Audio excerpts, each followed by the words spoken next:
की सरहदों से दूर पहाड़ियों के बीच एक छोटा सा झोंपड़ा था। झोंपड़ा छोटा ही सही, मगर इसके अंदर रहने वाले दिल इससे भी ज्यादा तंग थे। वहाँ एक बाप, इसकी बीवी और 2 लड़कियां रहती थी। एक लड़की बाप की पहली बीवी की निशानी और दूसरी मौजूदा बीवी की अपनी बेटी। सौतेली माँ अपनी बेटी पर जान छिड़कती थी। नए कपड़े, चमकते जेवर, मीठे मीठे खाने, कुछ इसके कदमों में। लेकिन ये मोहब्बत दरअसल इसकी बर्बादी थी, क्योंकि वो लड़की आहिस्ता आहिस्ता निकम्मी, शहजादी मिजाज और कामचोर हो गई। इधर सौतेली बेटी, इसके हिस्से में आया सिर्फ सख्ती, डांट और ये ना खत्म होने वाले काम। झाड़ू, बर्तन, खाना पकाना, पानी भरना, वो सब कुछ वही करती। मगर इस नेक दिल लड़की ने कभी शिकवा ना किया। दिल में सब्र और जुबान पर शुक्र था। बाप जब इसे थका हारा देखता तो इसकी आंखें भर आती, मगर बीवी के गुस्से के सामने इसकी हिम्मत नहीं होती थी। एक दिन बाप ने आहिस्ता से कहा, बेटी, मुझे अफसोस है कि मैं तुम्हें आराम नहीं दे सका, ना अच्छे कपड़े, ना सहूलतें। लड़की ने नरमी से जवाब दिया, अब्बा, आपकी मोहब्बत ही मेरा असल खजाना है। अब मेरी बारी है, मैं मेहनत करके इस घर का बोझ उठाऊंगी। ये सुनकर सौतेली माँ के ज़हन में फौरन लालच ने जन्म लिया। क्यों ना इसे बड़े घर में नौकरी पर भेज दूं, जो कमाएगी वो सब मेरा होगा। अगले दिन वो नरम लहजे में बोली, बेटी, तुम्हारे अब्बा बीमार हैं। अगर तुम बाहर किसी मालदार घर में काम कर लो तो घर संभल जाएगा। लड़की सर झुकाकर बोली, जी अम्मा, मैं चली जाती हूँ। वो बगैर खाना खाए रुखसत होने लगी, मगर इसने फिर भी शुक्र अदा किया। बाप ने रोते हुए नसीहत की, मेरी बच्ची, किसी की मदद मांगे तो इनकार ना करना और हर काम दिल से करना। लड़की ने सर हिलाया और सफर शुरू किया। भूख, प्यास, थकन सब बर्दाश्त करती रही, मगर उम्मीद का दिया बुझने ना दिया। रास्ते में एक सूखा दरख्त मिला। दरख्त जिसे जिंदा होकर बोला, बच्ची, मेरी खुश्क टहनियाँ तोड़ दो ताकि मैं फिर से सरसब्ज हो जाऊं। लड़की ने फौरन काम शुरू किया। हाथ जख्मी हो गए, मगर इसने रुकना ना चाहा। दरख्त ने दुआ दी, तेरे दामन में हमेशा बहार रहे। आगे एक मुरझाई हुई बेल मिली। वो फरियाद करने लगी, मेरी जड़ों के इर्द गिर्द की मिट्टी हटा दो, मैं सांस नहीं ले पा रहा।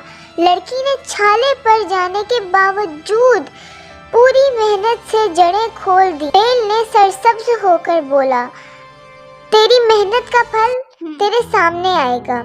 फिर एक टूटा हुआ तंदूर मिला। तंदूर बोला, इन दरारों में मिट्टी भर दो, मैं फिर से रोटियां पका सकूंगा। लड़की ने नाजुक हाथ जख्मी कर लिए, मगर तंदूर को खुश कर दिया। वो एक गंदे कुएं को भी साफ करती गई और कीचड़ में लिपटे हुए कुत्ते को भी नहलाकर साफ कर दिया। हर एक ने इसके बदले में दुआएं दी। आखिर वो एक खूबसूरत महल जैसे घर पहुंची, परिस्तान जैसा मंजिल। परियों ने इससे कहा, अगर चाहो तो तुम यहाँ काम कर सकती हो, मगर याद रखना, 7 कमरों की सफाई करना, 8वें कमरे में कभी ना जाना। लड़की ने वादा कर लिया। पूरा साल गुजर गया। वफादारी, सफाई और मेहनत, और कभी तजस्सुस में भी 8वां दरवाजा ना खोला। परियां खुश हुई, हम तुम्हारी दयानतदारी से मुतासिर हैं, आओ तुम्हारा इनाम दो। वो इसे 8वें कमरे में ले गई। अंदर सोना, चांदी, मोती, जवाहरात के ढेर थे। इन्होंने कहा, जो चीज तुम्हारे जिस्म से चिपक जाए वो तुम्हारी है। बाहर निकली तो इसका पूरा वजूद रोशनी में नहा गया था, जैसे आसमान का सितारा जमीन पर उतर आया हो। वापस आते हुए रास्ते में दरख्त ने इसे फलों से लाद दिया। बेल ने मीठा रस दिया, तंदूर ने ताज़ा रोटियां दी। जब वो अपने घर पहुंची तो बाप सेहतमंद खड़ा था। वो दोनों गले मिलकर रोते रहे। घर में खुशी की रौनक लौट आई। मगर सौतेली माँ सोने में लिपटी लड़की को देखकर हसरत से जल उठी। इसने अपनी बेटी से कहा, अब तुम जाओ और इससे ज्यादा दौलत लेकर आओ। इसकी बेटी भी इसी रास्ते पर निकली, मगर जब सूखे दरख्त ने मदद मांगी तो बोली, मैं अपने नाजुक हाथ क्यों गंदे करूं। ना दरख्त की मदद की, ना बेल की, ना तंदूर की और ना कुएं की।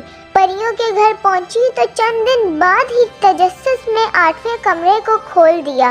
अंदर सांप, मेंढक और बहुत से कीड़े सब इस पर टूट पड़े। वो चीखती हुई भाग निकली। वापसी पर जिन्हें इसने नजरअंदाज किया था, सबने मुंह मोड़ लिया। कुआं खुश्क, तंदूर जली रोटियां, दरख्त के फल आसमान से भी ऊंचे हो गए। घर पहुंची तो सुतेली माँ ने दौलत के बजाय अपनी बेटी को जख्मी और फटे कपड़ों के साथ देखा। बाप धीरे से बोला, देखा, गरूर और काहिली कभी बरकत नहीं लाती, यही इंसान को सोना बनाते हैं। दोस्तों, अगर आपको ये कहानी पसंद आई तो आप हमारे चैनल को सब्सक्राइब कीजिए, लाइक कीजिए और शेयर कीजिए और कमेंट में हमें बताइए कि हम इससे और अच्छी कौन सी कहानियाँ लेकर आएं।